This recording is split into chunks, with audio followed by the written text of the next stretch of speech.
The 2017 Overwatch World Cup is now within reach, and the world's best will Heroes of Overwatch, this is Patrick V and welcome to the 5th match of the Overwatch World Cup 2017. Before we're gonna begin, be sure to smash that subscribe and like button, guys, and leave a comment below what team you think should win or what team you think will win. Also, I would like to take the opportunity to let you guys know I'm on Spreadshirt right now, and you can support me by buying one of my shirts or merchandise. The link will be in the description below. And right now you can get a 15% discount by using the code welcome-1001-67703. In the background you saw the rules being explained, and right now the 5th matchup is China versus Norway. And here we go. get ready to witness Overwatch history in the making.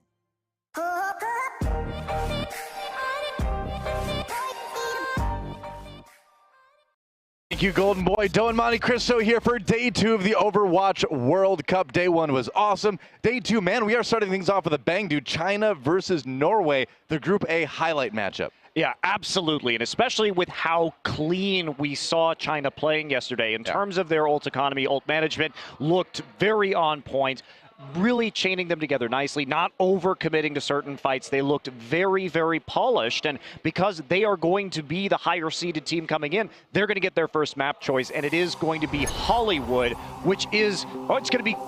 Okay, it's Hollywood, but the picture of Kings Row. I know that's they're confusing. testing us early on today. Us. It is actually Hollywood, guys. It is Hollywood will be the map.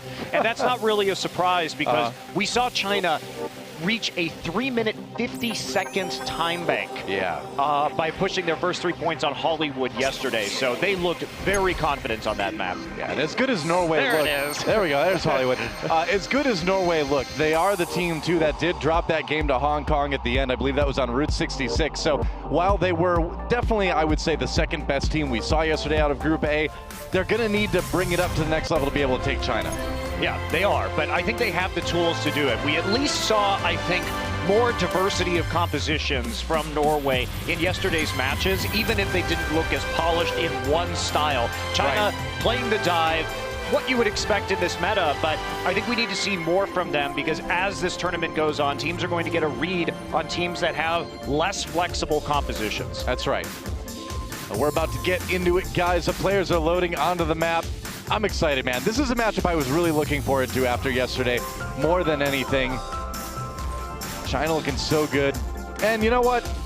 I'm going to bring up 5Key again. This guy is Lucio that I will want to watch for the rest of my life, or his life. Whichever shorter, I guess. But I agree with you, man. 5King's judgment on when to use sound barriers was nearly flawless yesterday. Holding, really keeping track of enemy ultimates, making sure that he was going to get the maximum value for his team. So there's a lot of great shot calling that we saw going on from China, whereas, you know, Norway, yes, they were more flexible in compositions, but like you said, Route 66 obviously wasn't their map pick, but they did look a little dodgy when they tried to switch over to Onigod on Zarya and have Decod on the Reinhardt.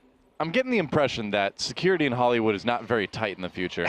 Is that it? Yeah, and I'm getting the impression, too, that that guy is playing, like, the oldest version of Hearthstone there is. You know, for, like, however far in the future Overwatch is, for that guy to still be using the basic cards, I mean, maybe he's just getting into the game, but come on, man. I'm sure there's been a couple more expansions coming out since then.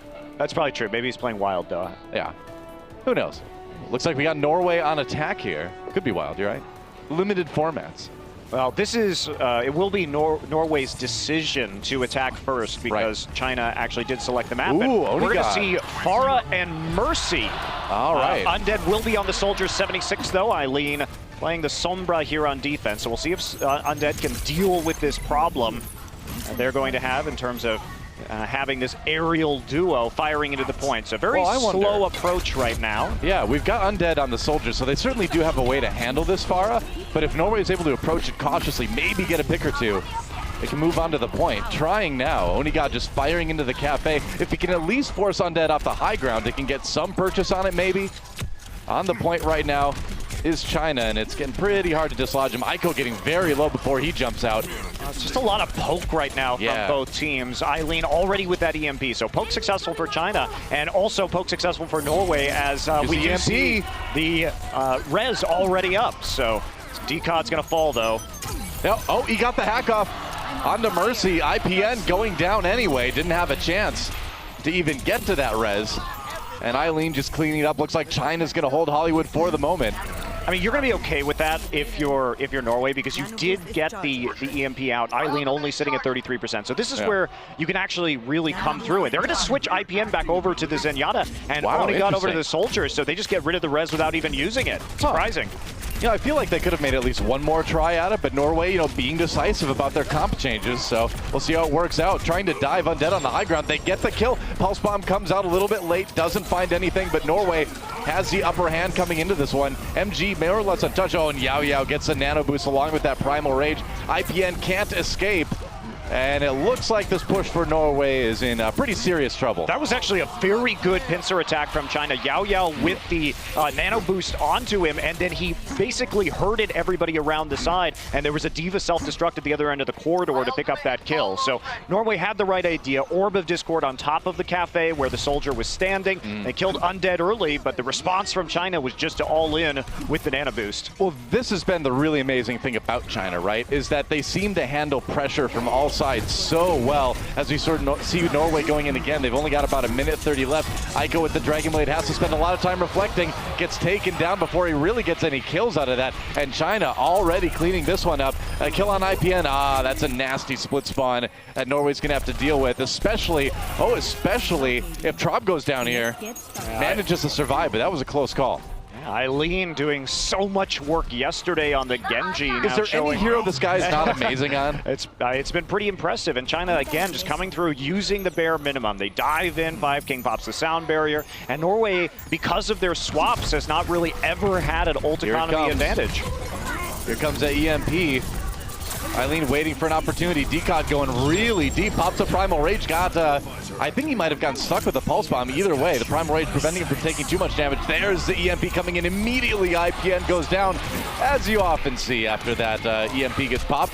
Undead, meanwhile, zoned a bit out. They're going to go ahead and give him the tack visor for some cleanup. They may not have even needed that. Yeah. Actually, Shy could have probably saved that one. They did not need the nano boost, especially because Eileen's EMP was so good, eliminating the Zenyatta shields. Only 2 or 3 soldier bullets after that, depending on whether you get headshots or not. You can take that Zenyatta down. So you really see that shot calling coming into action. Target selection, very, very good. This is a rough start for Norway if they can't at least get the payload going. Envision coming in from behind. Ooh, gets caught up, gets taken down, and already Onigod Helix rocketed to death as well. And Norway is looking like they are going to get full held here on Hollywood. IPN goes down. China with the celebration sound barrier.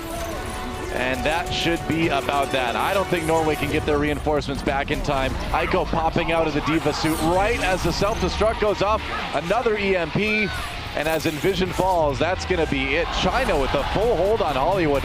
Great start for the home team. Yeah, absolutely dominant performance. Norway came in, they thought they were going to be able to use the Pharah and the Mercy, but they swapped it up, changed back over to a more dive composition to try and unseat Undead from the top of the cafe. And while they were successful at that, the Ana grenades in there sort of foiled their subsequent dives, and Eileen with the late EMPs, or flanking later EMPs, waiting until Norway committed, really sealing the deal. There's a fantastic defense from China on what was definitely their best map yesterday. Absolutely, and it's frustrating, right? Because if you're Norway, you come in with the strategy. I think the pharmacy was a bit clever, but it was just handled so well. China had the comp immediately to deal with it. Well, it's rough because China was not showing a lot of soldier play yesterday, and if you're expecting the Tracer and Genji, that's something you think might work. A credit to Norway for trying to swap it up, but China definitely doing a great job of countering the dive effectively and playing around the cafe. So, you know, Norway, if I was Norway after seeing China's performance yesterday on Hollywood, I think you probably don't expect to win this map regardless. And I think you have to look ahead. Just because this one has been one-sided, Norway obviously still has a chance themselves to full hold.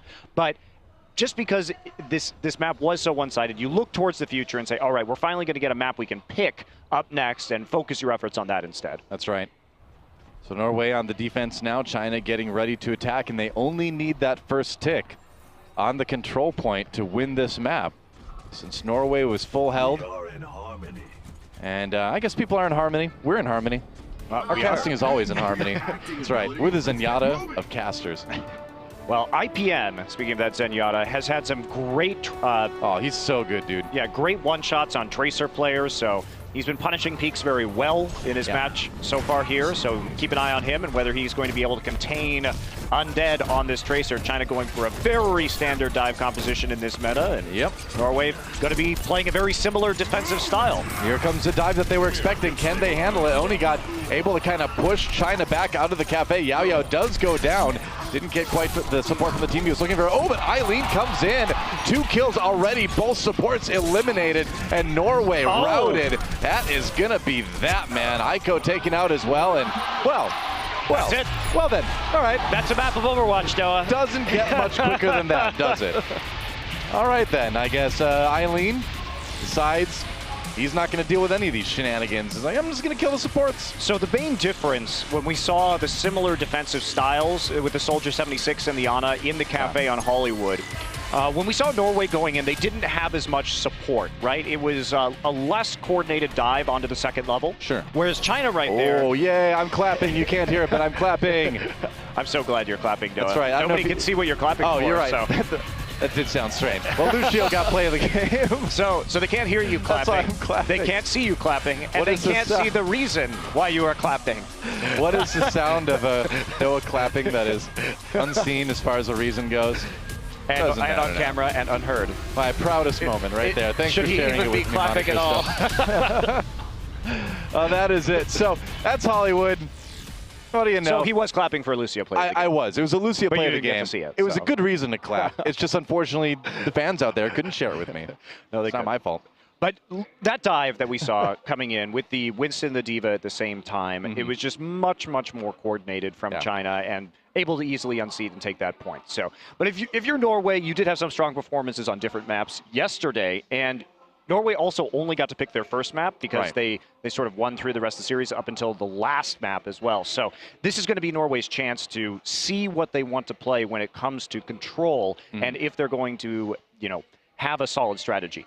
I think they're probably going to pick Lijiang Tower, even though they didn't pick it yesterday. They did do very well on it. So, and if they want to start using that Pharah again, perhaps, or playing with compositions, there's some good opportunities to do that in Lijiang. That's true. If they see the pharmacy as a way to maybe address some of the perceived weaknesses of China, we're probably going to see maps that sort of favor that. But I'm waiting to see what's going to pop up. We haven't seen it on our screen just yet. It's Nepal, actually. Oh, yeah, it is. There it is. It popped up now, yeah. So we'll be Nepal.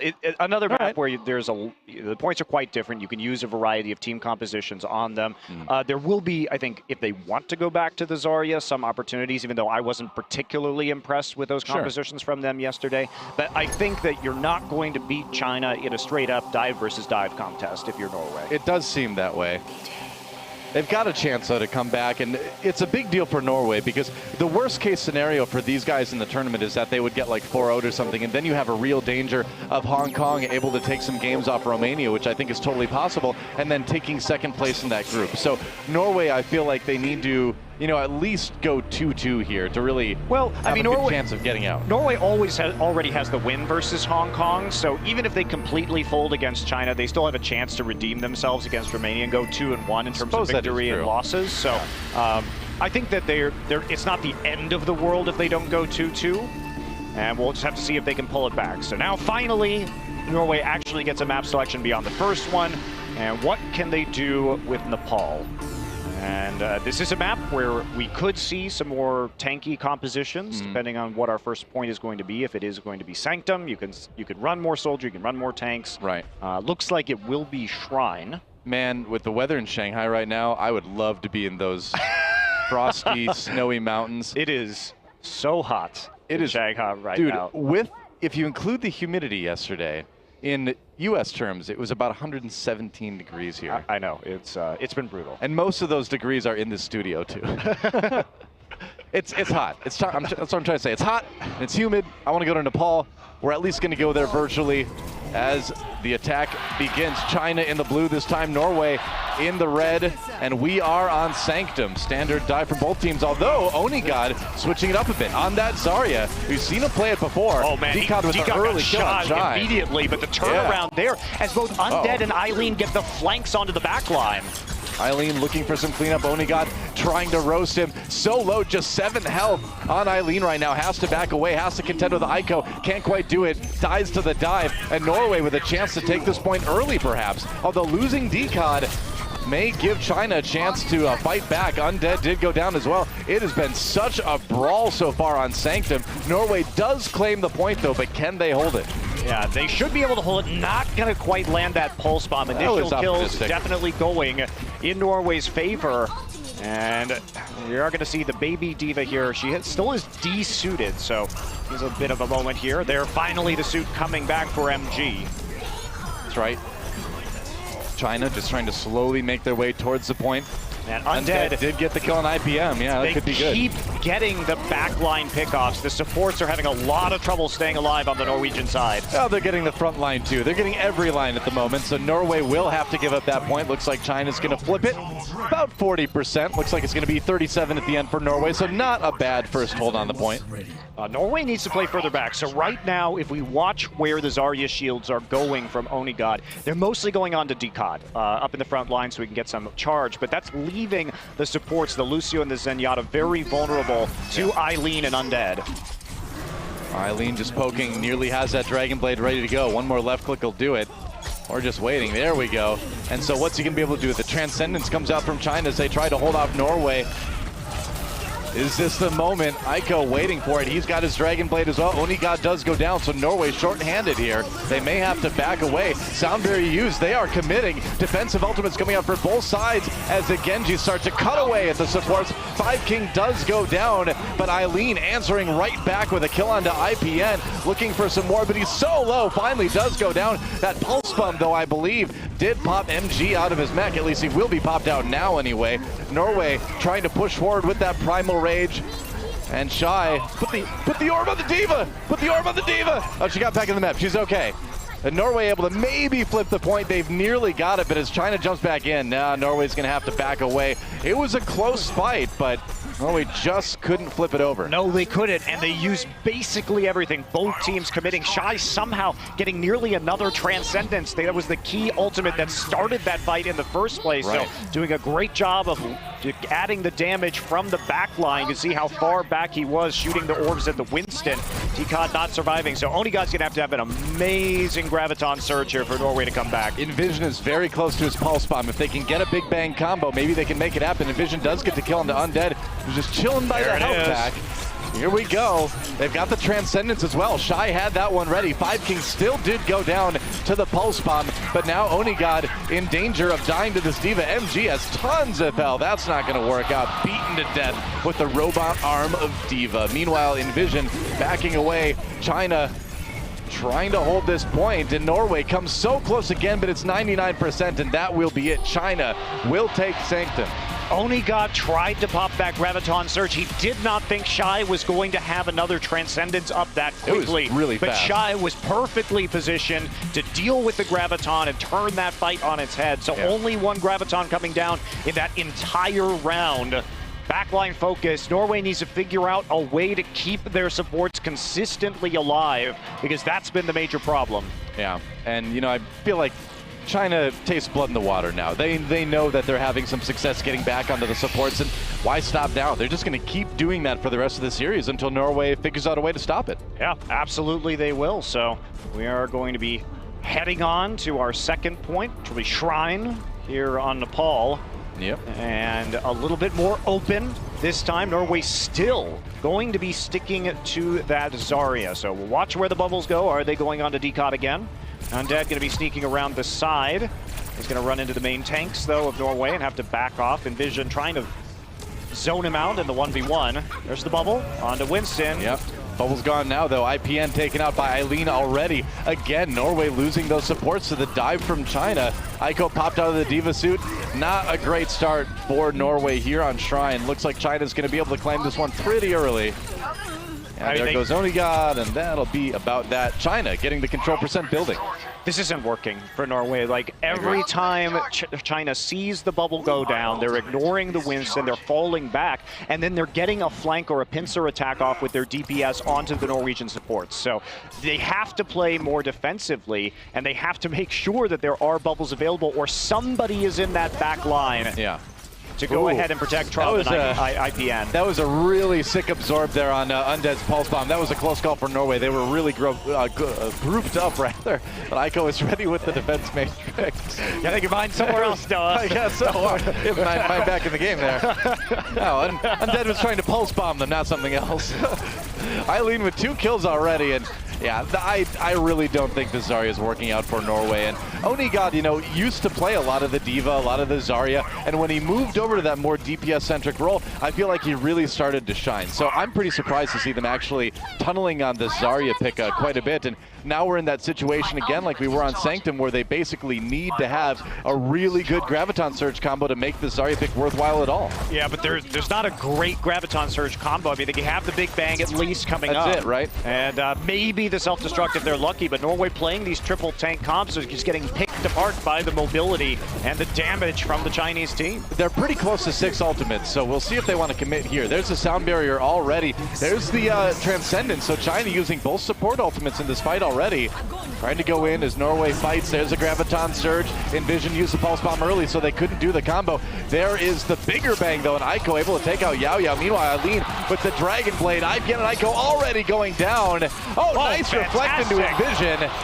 And I mean, what do you say? China just so ready for everything Norway's doing. It's the target selection from China that's so impressive with these Discord orb targets. They're able just to use their coordination to just slam Norway. I mean, that was not a close map.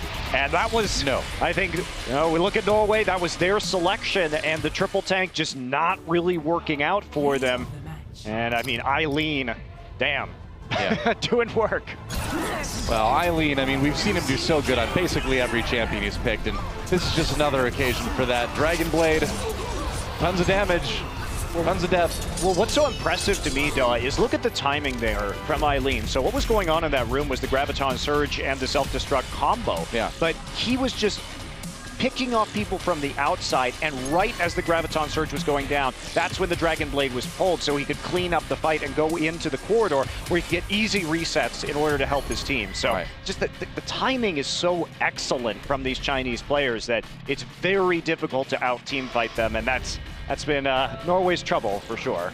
I would say so. I mean, China right now looking like a team that's a semi-final material at least. I mean, obviously these are only our first 2 groups of the Overwatch World Cup, but just the way China's playing, I would put this team on par with a lot of the best regions in any region and any normal tournament too.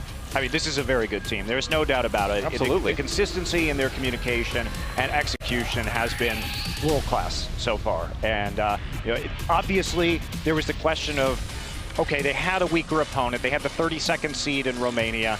But now they're playing against Norway, which we saw pretty handily deal with Hong Kong yesterday. Yeah, they look good. But we're not seeing really any slack from China. They're executing with the same precision over and over and over again. Right. They look better than France right now, honestly. I agree. I totally agree. I mean, France looked, frankly, a little bit sloppy against Argentina yesterday in that map. So China, I think, pretty definitively looking like the best team in this particular stage of the World Cup so far anyway.